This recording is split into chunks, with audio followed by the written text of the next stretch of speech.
Hi everyone, I am Tashery Reisner, the Booby Whisperer, a certified breastfeeding specialist, and today I'm going to teach you how to use your manual hand breast pump.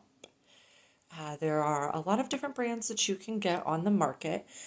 Today I'm going to be showing you how to use the Lancino one. I don't know if you can see that with the light. They're pretty easy pumps. They're great to have because if you're ever in an instance where you don't have power, like if your power goes out for whatever reason, or if there's like a natural disaster, or if you like want to go camping and you don't have power, or whatever reason, it's always great to have a manual pump. So this one comes with a bottle, the hand pump portion, two duckbill valves, a cap for your bottle, also a lid for a nipple, a nipple for the bottle, and a cap as well. And you get a base that your bottle just snaps in there really easily. That way, if you want to set it down so you don't have to worry about knocking it over or something, it's always great to use that. And then you get two flanges. You get a 30.5 millimeter flange, and then you get a 25 millimeter flange, and then you get this piece, which is where your flange attaches your little pump part we saw, the purple piece, and the bottle and the duckbill valves. So this is like the whole like pump suction piece right here. So I'm going to show you how to put it together and how to pump to ensure that you get a good letdown and you express the most milk possible for your breast. And the reason that it's important to know how to use your pump properly is so that, again, you get the most amount of breast milk out of your breasts when you're using your pump. So what we're going to do is we're going to start with this pump suction piece that I showed you and one of your duckbill valves. With this particular pump, sometimes I've gotten them and the duckbill there's already been one on here. Sometimes there's not, just depends.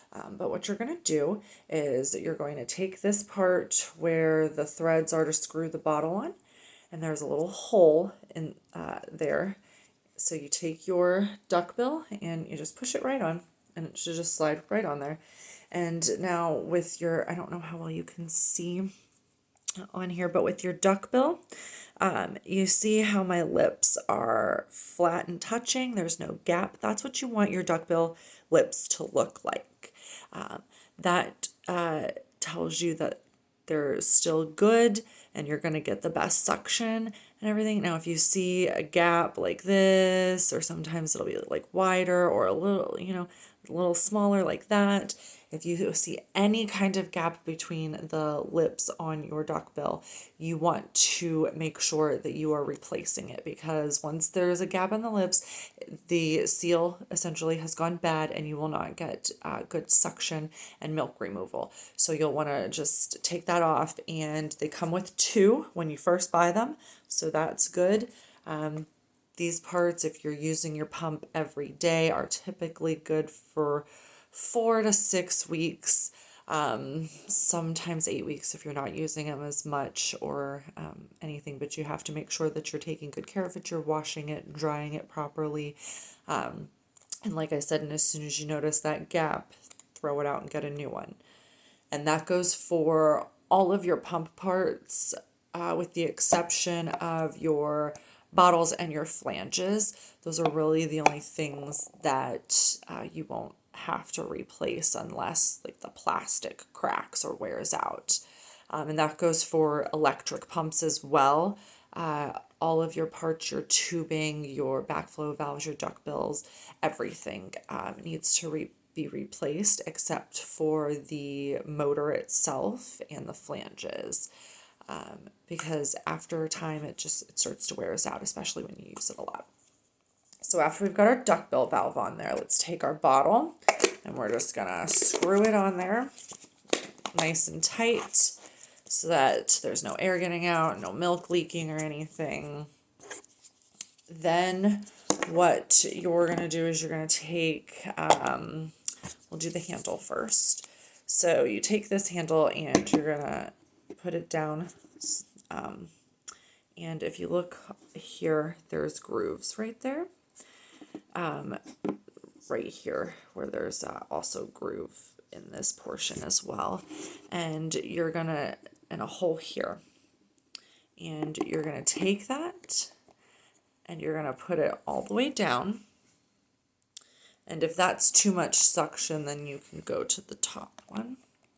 But you wanna go all the way down and just push right there. And then back here, just put that groove right on that little J right there. And it'll click right into place. Let's see. Okay.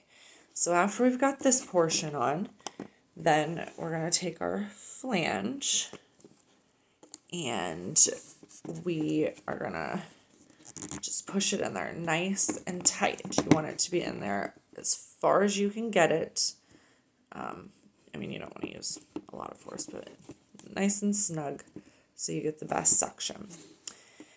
And so you want to use the flange that is the proper size for you. And we're going to talk about that in just a second. So now that we've got our pump ready to go and we're ready to start pumping and we get our breast out, my particular model here has a flat nipple. And if you have normal nipples, then you don't have to worry about doing this. But if you have flat nipples, then you're going to want to stimulate your nipple a little bit to get it erect so that your nipple sticks out and you can get proper stimulation and suction and milk removal.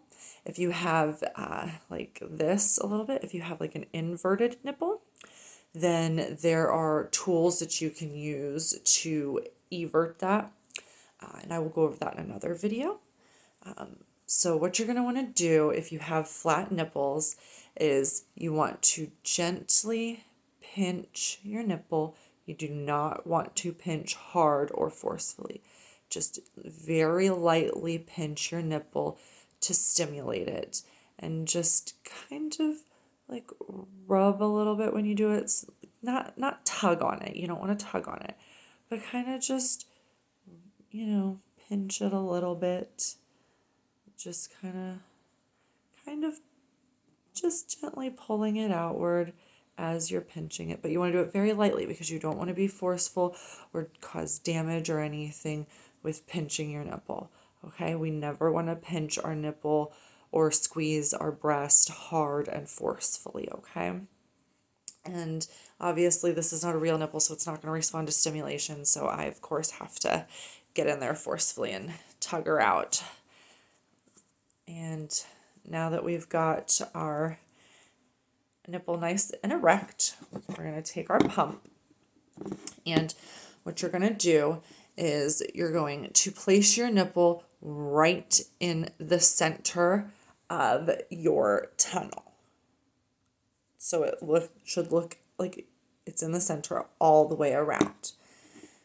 Now, this flange is particularly too big for this breast model, but it's not going to cause any damage to this fake boobie, so we're not going to worry. But if this was your real boob, this would not be a good flange for you. You would want to make sure that you have a proper flange size. So how you would achieve that is you want to make sure that when you're pumping, and it's not going to show on this breast, but when you're pumping and your nipple is being pulled into the tunnel, you want to make sure that only your nipple is being pulled into the tunnel, not your areola with it. And you want to make sure that when it gets pulled into the tunnel, it's only coming down the middle. It's not touching the sides at all.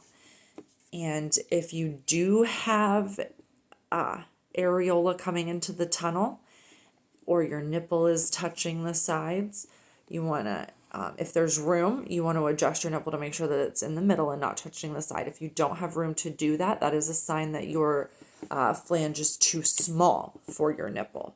If you have no way to position your nipple without it touching a side of the flange, that's a sign your flange size is too small and you need to go up a size.